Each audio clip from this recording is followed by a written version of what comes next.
राहणार देव नामे. मला PCODचा प्रॉब्लेम होता. गेले 10 वर्ष झाले मला PCODचा प्रॉब्लेम आहे. गेल्या 9 वर्षापर्यंत मी डॉक्टरची ट्रीटमेंट करते. डॉक्टरची ट्रीटमेंट करत असताना 3 ते 4 हजार महिन्याला गोळ्यांचा खर्च होता. डॉक्टरांची फीस होती 1000 रुपये आणि 3-1 हजाराच्या गोळ्या लावायच्या. पण पिरियड्स आले तर यायचे. कधीतरी असं वाटायचं म्हणजे की काय करावं आता. गेल्या वर्षी डॉक्टरांनी सांगितलं की तुमचे पिरियड्स केले. माझं वय आता आहे 33 वर्ष. गेल्या 20-22 वर्षापासून मला हा प्रॉब्लेम होता. सर म्हणाले गेल्या वर्षी डॉक्टर की तुमचे पिरियड्स गेलेले आहेत, आता तुम्हाला पिरियड्स येणार नाही, काय टेन्शन नाही म्हणाले. फॅमिली तुमची कंप्लीट आहे, मग कशाला टेन्शन घेता.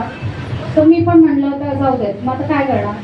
तर माझ्या लीडर वैशाली विचार मॅडम अशाच मला सहज फोन केला. मनापेक्षा कसेच म्हणून मस्त आहे यायचं तुझ्याकडे, तर या ना म्हटलं. मॅडम आम्ही खूप वर्षापासून ओळखतो मॅडमना. तर एक दिवस आलं मॅडम म्हणाला की अपेक्षा असं असं ज्यूस आहे घेतेस का, तुला काही प्रॉब्लेम आहे का काय. म्हणलं आम्ही फ्रेंड असल्यामुळे दोघी जणी एकमेकांशी शेअर केलं की बाबा मला हा प्रॉब्लेम आहे. तर म्हणले घेऊन तर बघ तू ज्यूस. तर मी हे अमृत ज्यूस गेले 3 महिने घेते. मला आता 16 तारखेला 3 महिने कंप्लीट होतील.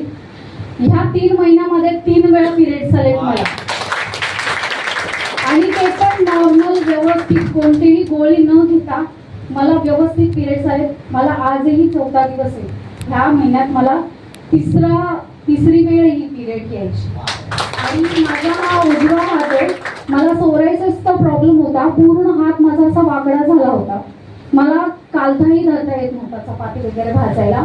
आणि मुंग्या यायच्या खूप. माझे डिलिव्हरी झाले तर पूर्ण हात माझा बेंड झाला होता. खूप मुंग्या येत होत्या, काही करता नव्हतं. सतत डॉक्टर म्हणाले पाण्याचा वापर कमी करा. पण उजवा हात असल्यामुळे सतत पाण्यातच असतो, काही पर्याय नव्हता.